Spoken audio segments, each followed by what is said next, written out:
Setelah melakukan pembangunan gedung-gedung pemerintahan, rumah dinas untuk para pejabat IKN, serta berbagai fasilitas lain, Presiden Jokowi juga tengah merencanakan pembangunan tol bawah laut yang akan menghubungkan daratan Balikpapan dan IKN yang terpisah oleh Teluk Balikpapan.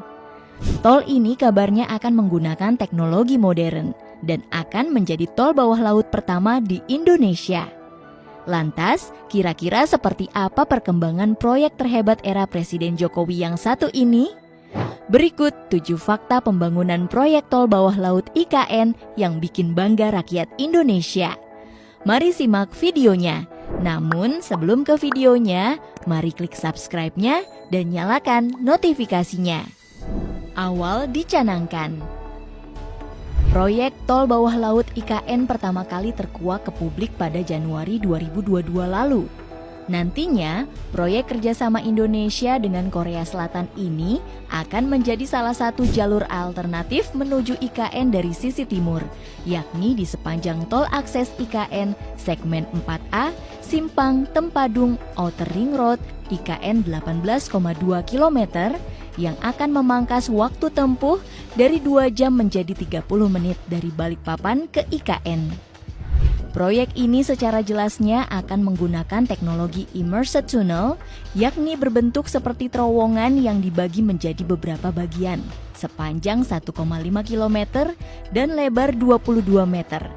Lalu ditenggelamkan ke bawah air pada kedalaman 40 meter, sekaligus menjadi tol bawah laut terdalam di dunia. Selain itu, di bagian ujungnya akan diberi segel dan sekat sehingga bisa mengambang di dalam air.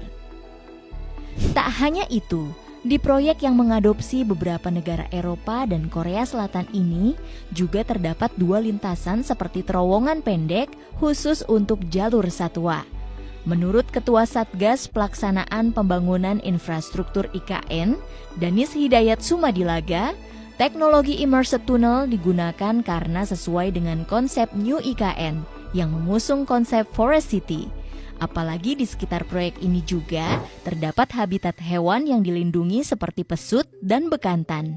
Jika membangun jembatan di atas laut, bisa mengganggu morfologi dan ekosistem lingkungan di sekitar Selat Balikpapan. Tahapan pembangunan. Usai pertama kali dicanangkan, pemerintah langsung bergerak cepat.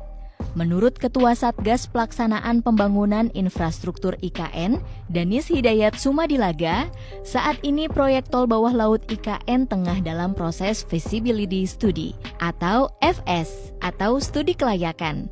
Nanti setelah itu akan dilakukan Basic Engineering Design oleh Bina Marga. Indonesia dibantu dengan para tenaga ahli dari Belanda dan Korsel. Jika tahapan-tahapan tersebut selesai, barulah pembangunan fisik proyek ini dilakukan dengan perkiraan dimulai pada tahun 2024. Anggaran. Proyek tol bawah laut ini dikabarkan akan menelan dana yang tak sedikit. Staf ahli Menteri Bidang Teknologi, Industri dan Lingkungan Endra S. Atmawijaya menyebut, untuk 1 km tol saja akan menghabiskan biaya sekitar 4 triliun rupiah. Jadi, secara keseluruhan proyek ini akan menelan anggaran sebesar 6 triliun rupiah. Sama dengan terowongan bawah laut di Khor Al-Zubair, Irak, sepanjang 2,5 km yang menghabiskan biaya sekitar 12 triliun rupiah atau 4,5 triliun rupiah untuk 1 kilometernya. Hanya ada 6 di dunia. Indonesia patut berbangga. Pasalnya di dunia hanya 6 negara yang memiliki tol bawah laut. Di antaranya ada terowongan Al-Shindaga di Uni Emirat Arab, terowongan Oresund yang menghubungkan Denmark dan Swedia, terowongan Rivierke di Norwegia, tol bawah laut Taihu di Cina, Sydney Metro Tunnel di Australia, serta Marina Coastal Expressway di Singapura. Jika Indonesia berhasil membangun tol bawah laut ini, Indonesia bisa dibilang sejajar dengan negara-negara maju tersebut. Lebih murah dari terowongan darat. Menariknya, tol bawah laut IKN ini lebih murah bila dibandingkan terowongan darat tol sumber yang dibangun oleh investor Jepang.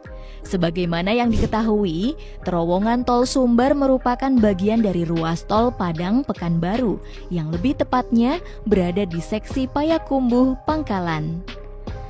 Terowongan ini akan menembus perut Bukit Barisan dan menggunakan dua metode, yakni metode New Austrian Tunneling Methods atau NITM dan metode Tunneling Boring Machine atau TBM.